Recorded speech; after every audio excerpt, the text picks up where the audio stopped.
네, 강프로입니다. 자, 한미반도체 보겠습니다. 한미반도체가 일단 금요일 날까지도 고가를 돌파에 성공했습니다. 근데 미증시가 많이 빠졌죠. 이유는 다들 아실 겁니다. 이란에서 이스라엘을 공격한다는 내용과 함께 지금 일요일 아침인데 관련된 내용에 대한 이야기가 계속해서 나오고 있고요. 그리고 미증시가 하락하는 그 과정에도 그런 지정학적인 문제가 있었습니다. 근데 지정학적인 문제로 인해서 나온 결과를 보잖아요. 그럼 이런 식이에요. 자, 내용 보시면요. 일단 미증시는 한 1.6% 7% 정도 하락을 했고요. 그리고 환율도 많이 올랐습니다. 그리고 당연히 중동 불안이 계속될 수 있고 뭔가 심화될 수 있다는 그런 상황이 벌어지고 있으니까 유가가 상승 압박을 받고 있고요. 실제 공격에 들어갔다는 내용이 있으니까 지금 다음 주가 되면 유가가 폭등할 수 있는 그런 상황이 마련이 됐습니다. 그러면 당연히 인플레이션을 자극할 수밖에 없고, 인플레이션을 자극한다는 내용은 이슈가 있죠. 이슈가 유가에 의한, 그리고 유가로 인한 금리에 대한 부분, 그렇죠? 금리가 낮아진다 이런 부분으로 인해서 자꾸 막 사람들이 좋아지는 내용이나 주가 반등에 대한 내용이나 이런 식으로 계속 이야기하는데 절대 그런 게 아니고요. 지금 금리를 빠르게 낮추잖아요. 그러면 연준에서 경기가 박살났다는 걸 인정을 하는 게 됩니다. 그래서 연준에서도 금리를 낮추는데 과거에 있었던 저금리까지 가는 게 아니라 중금리 쪽으로 유지하는 그런 상황을 생각하고 있다고 보시면 되고요. 무엇보다 금리가 빠르게 낮아지는 그런 상황들이 있잖아요. 그게 시장에 좋은 영향을 주지 않습니다. 그러면 여기 보시면요. 지금 미증시에 대한 움직임에서 보면 델도 많이 빠졌고 속스라고 하죠. 여기도 많이 빠졌고 암도 많이 빠졌고요. 그리고 밑에 보면 반도체 종목들이 거의 대부분 빠졌습니다. 엔비디아도 빠지고 어플라이드 머티리얼즈 빠지고 AMD 빠지고 거의 대부분 하락세를 보였는데, 이 상황에서 우리가 생각해야 되는 게 뭘까? 그 내용에 대해서 이야기를 드릴 거예요. 첫 번째, 지정학적인 위험은 시장에 주는 영향이 하루 이틀 정도의 악재에 지나지 않는다. 만약에 이걸로 인해서 금리가 늦게 낮아진다면, 높아지는 게 아니라 높아질 일은 없습니다. 늦게 낮아진다면 어떻게 될까요? 경기가 더 탄탄하다는 걸 인정하는 게 되기 때문에 반도체 쪽으로 수급이 돌 수밖에 없습니다. 자, 이렇게 생각하셔야 돼요. 우리가 얘기하는 성장주 있죠. 성장주. 이 성장주들은 시장이 나쁠 때도 가장 강하고요. 시장이 좋을 때는 당연히 강합니다. 그렇죠? 근데 지금 한미반도체는 뭐예요? 성장주예요. 성장주의 기본은 뭘까요? 앞으로 좋아지는 내용을 갖추고 있는 주식. 그러려면 대기업의 투자가 있거나 정부 정책의 방향이 그쪽 방향으로 흘러가거나 이 두 가지 중에 하나가 나와야 된단 말이죠. 자, 그러면 지금 한미반도체 같은 경우에는 어때요? 대기업의 투자가 있고요. 그리고 무엇보다 구조상 되게 좋은 구조로 맞춰놨어요. 그게 무슨 얘기냐면, 일단 엔비디아는 AI 반도체, 즉 GPU를 만들죠. 설계합니다. 설계해서 TSMC에서 찍어요. 자, 그럼 여기서 우리가 하나 보자고요. 지금은 앞단에 있는 설계 기업 그리고 파운드리 이쪽이 계속해서 각광을 받고 있었죠. 근데 지금 HBM에 대한 것도 이거 진짜 못지않게 강한 움직임을 보이고 있는 게 왜 그런지 아십니까? 수요에 대한 부분, 즉 GPU가 동작하기 위해서는 HBM이 필수적으로 필요한데, 지금 메모리 반도체에 대한 부분은 예전과는 위상이 달라진 게 처리해야 될 양이 과거와는 다르게 거의 비교할 수 없을 정도로 많이 늘어났다는 거예요. 근데 그런 부분으로 인해서 지금 한국 시장에서 석권하고 있는 산업 중에 하나가 메모리 반도체인 거고, 그 메모리 반도체에서 HBM의 핵심 장비를 생산하는 게 한미 반도체입니다. 근데 여기서 지정학적인 위험, 그렇죠? 지정학적인 위험이 있다고 해서 AI 반도체에 대한 수요가 줄까요? 그런 상황이 안 나온단 말이죠. 그럼 이 내용을 토대로 우리가 한미 반도체를 어떻게 봐야겠어요? 만약에 다음 주에 조정을 준다면 그 조정 구간의 타점을 잡을 수 있는 상황을 만들어야 돼요. 싼 걸 찾지 마세요. 올라가는 종목이 더 갑니다. 무조건. 그렇죠? 자, 성장주의 기준은 지금 무언가 좋은 게 아니라 앞으로 성장할 주식을 성장주라고 합니다. 근데 성장주가 되려는 건 뭐예요? 23년도에 에코프로 같은 종목들 보세요. 이 성장주죠. 근데 주가, 그렇죠? 바꿔 말하면 시가총액은 막 40조, 50조씩 이렇게 올라가는데 정작 이익을 따져보면 1조도 안 되잖아요. 그런데도 불구하고 막 40조, 50조씩 평가를 받는 게 왜 그러겠습니까? 성장주이기 때문에 그렇다. 앞에 좋을 부분을 반영하기 때문에 그렇다. 주식시장은 이 구조에서 벗어날 수 없다. 그러면 한미반도체가 어디까지 올라갈 수 있겠습니까? 지금 지정학적인 위험이나 여러 가지 내용들이 있다고 하지만 한미반도체가 올라갈 수 있는 끝은 실적이 확실하게 개선되는 상황이 나올 때, 그때예요. 근데 삼성전자 실적을 보면 하이닉스 실적은 당연히 좋을 거고, 하이닉스 실적을 보면 한미반도체 실적도 개선될 텐데, 그 첫 번째 신호탄인 삼성전자의 실적이 어떻게 됐습니까? 이번에 보니까 이제 개선되는 첫 단계를 밟았죠. 그럼 아직까지 못해도 한 분기, 두 분기 정도는 체크해야 되는 상황. 그 상황까지는 주가가 올라갈 수 있다. 왜? 실적을 확인하기 시작하면 이제는 숫자에 대한 기대로 바뀝니다. 얼마나 이 수요가 늘어날까에 대한 기대가 아니라 어느 정도의 기대치, 이번 분기에는 어느 정도 실적이 나와야 된다는 기대치가 계속해서 작용을 한단 말이죠. 그런 부분을 생각한다면 한미반도체는 지금 싸다고 볼 수는 없지만 원래 올라가는 주식, 상승, 급등하는 주식, 성장주들은 비싸게 거래된다. 그럼 지금 실적이 아직 나오기 전에 계속해서 매수 타점을 잡아야 되고, 지정학적인 위험이 지속적으로 불거지고 있는 구간에서 주가가 출렁임이 있을 때는 매수를 잡아야 되는 그런 상황이라고 제가 계속해서 이야기를 드리는 겁니다. 그럼 이런 부분을 이해했을 때, 자, 어느 정도의 수익을 낼 수 있는지 보면, 자, 내용 보세요. 1월 1일부터 4월 14일까지 대략 한 3개월 정도의 기간 동안 내 계좌 수익률은 568%고요.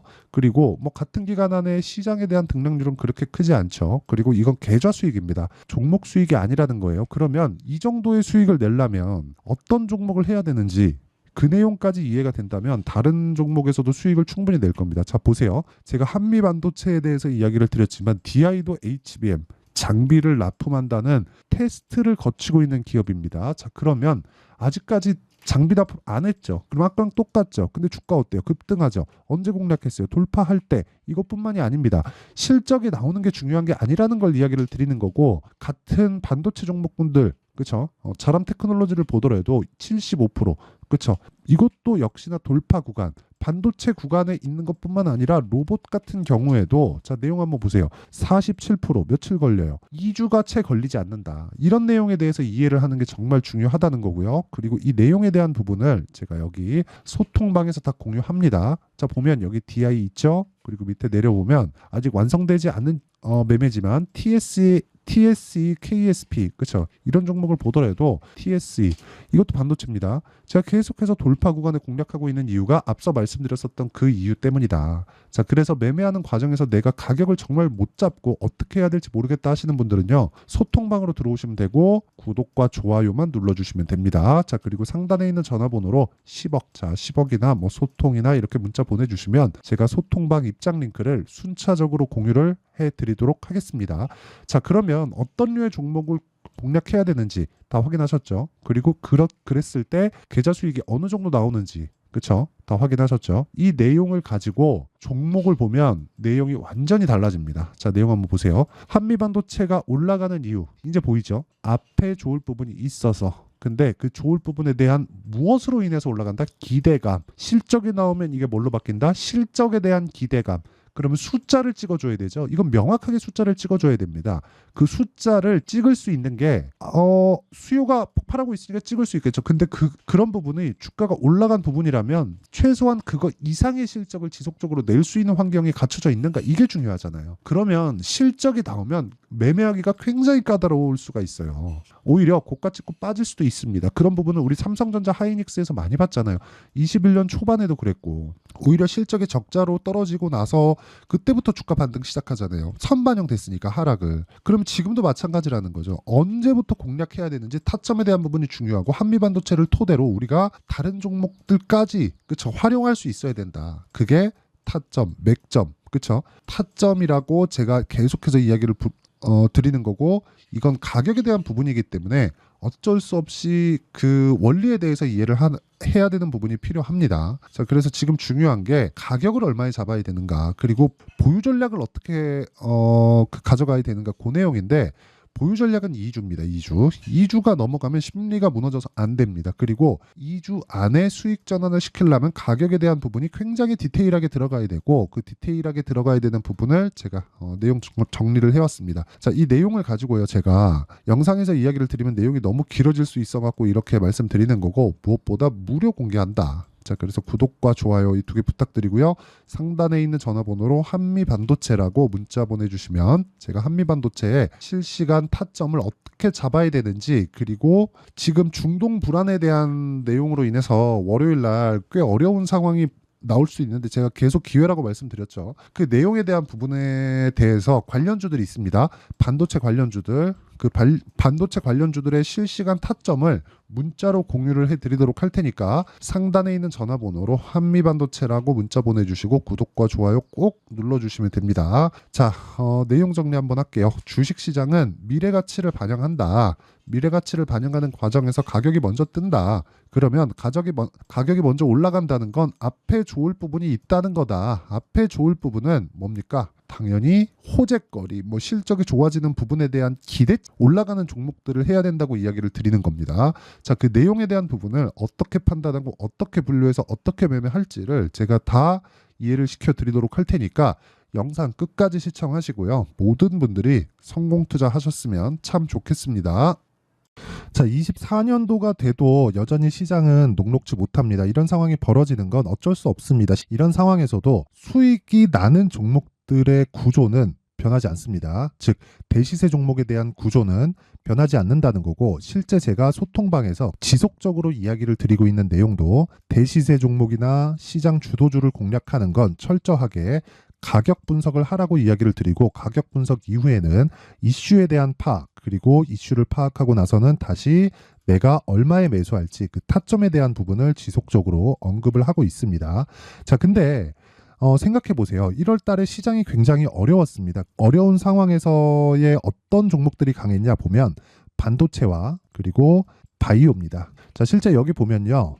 HLB에 제가 실제 매매한 내용을 띄워놓고 보여드리고 있는데 1월 22일부터 매매를 시작해서 4일 동안 31%의 수익 마감이 됐고요. 그리고 여전히 신고가 종목입니다. 자, 그리고 그 다음 어보브 반도체, 이름을 보시다시피 반도체 종목이죠. 그리고 AI 반도체는 지속적으로 강세를 보이고 있습니다. 이 종목도 신고가를 먼저 달성한 이후에 제가 21%의 단기간에 21%의 큰 수익을 내고 마감이 됐습니다. 다시 재공략을 준비하고 있고, 이런 부분은 소통방에서 다 공유를 해드립니다. 자, 그리고 그 다음 코세스. 자, 코세스 같은 종목도 당연히 그쵸, 신고가 종목이고요. 그리고 반도체 종목입니다. 이 종목도 영업일 기준에서 이틀 동안 대략 한 15%의 수익 마감이 됐습니다. 내용을 한번 보시면 어떻습니까? HLB를 포함해서 30%, 20%, 15% 이런 식의 수익이 지속적으로 발생하고 있는데, 이 세 종목 모두 다 신고가 종목이고 1월 달에 시장이 약세를 보이고 있는 구간에서도 강했었던 그런 종목입니다. 특징점이 하나 있는데 그 이슈에 앞서서 가격이 먼저 반영했다는 거죠. 자, 근데 그게 기업 밸류업 프로그램이라고 하죠. 그 종목들도 마찬가지입니다. 오늘은 그 부분에 대해서 이야기를 드릴 텐데, 그렇게 제가 가격을 먼저 보고 이슈에 대해서 파악하는 이유는 결과적으로는 큰 시세를 먹기 위한 사전 준비 작업입니다. 실제로 큰 시세를 먹기 위해서 사전 준비 작업을 했을 때 여기 레인보우 로보틱스 127% 그리고 ISC 98% 그리고 한미반도체 97%의 큰 수익을 내는 상황을 만들 수 있습니다. 어떤 식으로 소통방에서 진행됐는지, 그쵸? 그 상황을 제가 이야기를 드린 건데, 이런 상황도요, 당연히 신고가를 공략했을 때 가능한 겁니다. 자, 그러면 이번에도 마찬가지입니다. 그쵸? 정부 주도의 코리아 디스카운트 해소 방안이 2월 달에 발표를 하고요. 그리고 2월 달에 발표된 내용을 토대로 주가가 움직이는 게 아니라 이미 움직인 내용이 있죠. 실제 이 내용은 크게 중요한 게 아니라는 겁니다. 실제 움직인 내용을 보면, 자, 기아차입니다. 실제로 12월 달에 신고가를 만들어 놓고 정부에서 입김을 불어 넣으니까 순식간에 기아차를 포함해서 현대차 같은 거대 기업들의 주가가 2주도 채 되지 않아서 40% 정도의 큰 시세를 냅니다. 자, 그러면 우리는 어떤 종목을 봐야 될까요? 이슈를 파악해야 되는 것도 맞지만 철저하게 가격에 맞춰서 매매를 해야 되는 게 당연히 중요합니다. 정부가 주도하는 정책 방향이 있겠죠. 그 방향에 맞춰서 우리가 종목을 찾을 필요가 있다. 자, 그러면 답이 나왔습니다. 정부가 주도하는 방향에 맞춰서 제2의 기아차를 찾는 게 지금은 중요하다. 근데 정부 정책의 방향에 맞게 가자. 그랬을 때 앞서서 제가 보여드렸었던 내용인 여기 레인보우 로보틱스 127% 그리고 ISC 98% 그리고 한미반도체 97%와 같은 수익을 낼 수 있습니다. 물론 시간에 대한 부분은 최소 2주의 시간이 필요하고요. 그리고 최장 3개월 안에 끝내야 됩니다. 자, 기아차의 시세를 보셨던 것과 같이 2월 달에 정부 정책의 방향이 결정되고요. 바로 3월 달이면 시행입니다. 자, 그러면 우리는 거기에 맞춰서 당연히 종목을 찾아야 되고 제가 제2의 기아차를 찾아놨습니다. 제가 아까 전에 소통방에서 이야기를 드렸었던 내용 다 공개를 해드렸는데 그 내용처럼 종목만 받고 싶다 하시는 분들은요. 상단에 있는 제 전화번호로 대시세, 자, 대시세라고 문자를 보내주시면 정부 정책의 방향에 맞는 종목을 모든 분들에게 무료로 공개를 해드리도록 하겠습니다. 자, 제가 원하는 건 채널 성장이 목적입니다. 자, 그래서 구독과 좋아요 꼭 좀 부탁드리고요. 모든 분들이 정부 정책에 맞는 방향으로 매매를 이어가서 큰 수익 보셨으면 좋겠습니다.